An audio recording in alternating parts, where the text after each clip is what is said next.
Welcome, everyone. It's finally here. It's finally here. The first episode is finally here. Season 2 is here.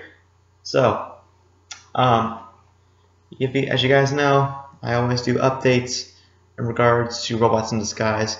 And now the first episode is premiered earlier this morning. I am up really early to review it for you guys. It's like 7 o'clock right now. I wasn't up around 3 to watch this. Heck no. But I just watched it and just want to give you guys a review on it.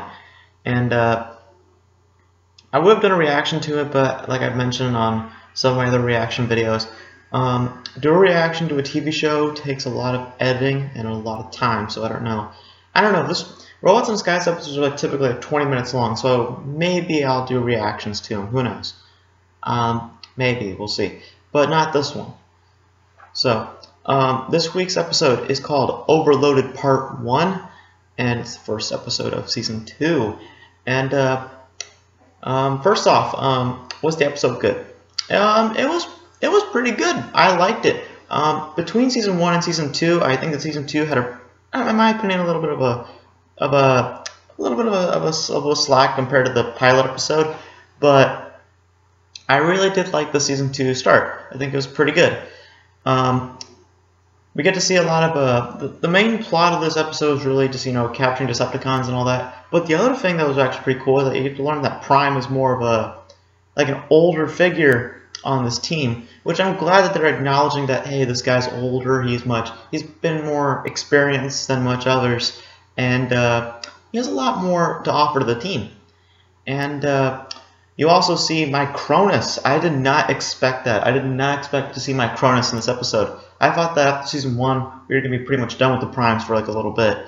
But no, we get to see my Cronus for a brief minute, and like the first 5 minutes. And basically, after the events of Season 1 happened, what happened is that after Season 1, you know how like Prime got all those nice powers and stuff with the giant sword? Well, my Cronus said, well, it's time to bring it back. It's time to bring it back, okay? You've already used your powers, now you get to bring it back. And, yeah, he's basically, like, busted. Prime's basically out of commission. He's not in shape, he's not well, and, Prime's like, you know what? He's trying to be like the big guy. He's trying to be like, you know what? I can do this. I can do this. And, I thought this episode was going to be, like, all about Prime trying to show everyone that he is the big guy, but turns out at the end that he actually needs some help from other people. They actually don't do that. It actually turns to a different storyline, which I like. And, yeah, I just like that. And, I'm hoping Prime will get his strength back eventually. I'm pretty sure after, like, I don't know, episode 4 or something like that, his strength will come back eventually. But we gotta talk about the villain in this episode. There was 2 of them. But one of them we don't even know the name yet. I'm pretty sure the body structure. I'm talking about before we talk about Overload. I'm gonna talk about the other one in the Arctic. That one looked a lot like Steeljaw, and I thought it was Steeljaw for a second, and it wasn't. I don't know who that is. I don't know. I can't tell. I can't tell who that is. I thought it might be Ice Pick. That was someone I was thinking of. I was thinking of like Arctic characters. I don't know. We'll find out probably in part 2. But the villain in this episode was Overload, and I thought for the longest time now, ever since they announced that Overload was going to be in this, I really thought that this was just going to be a typical, Decepticon, but it's not.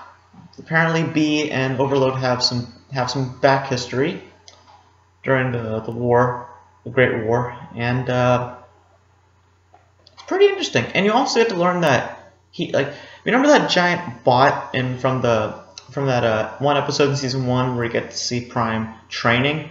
Well, Overload's basically that, except he has like more accessories. Like he has like these little turrets on his like little chest, and he actually has like minicom ports also. So that's actually pretty cool.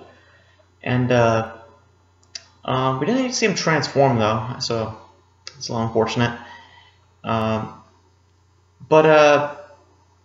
Yeah, this is just part one. It's just learning more about the characters, and I guess Overload's gonna be our main baddie for the season. I'm pretty sure, because I don't know about Steeljaw. I don't know if Steeljaw's gonna return in part two. He might. We'll see. But yeah, guys, that's it. I just wanted to tell you guys a little bit about how I felt about this episode. It was pretty good. I actually liked it, and yeah, guys, I just posted my Flash review earlier this morning. I did it last night. Yeah, I was supposed to post it last night, and I left a note on that video why I didn't post it last night. But yeah, guys, tell me in the comments how you guys feel about this episode of Robots in Disguise, and we're back, people. We're back to reviewing these episodes every single week. So expect reviews for these episodes every single week, every Saturday. So that is it for this episode recap. And in our next episode of the Beau Show, we're going to talk a little bit more about Robots in Disguise, and I hope to see you guys then. So that's it for this talk on the Beau Show. And as always, as we end these videos, blow out. See you next time. Roll out.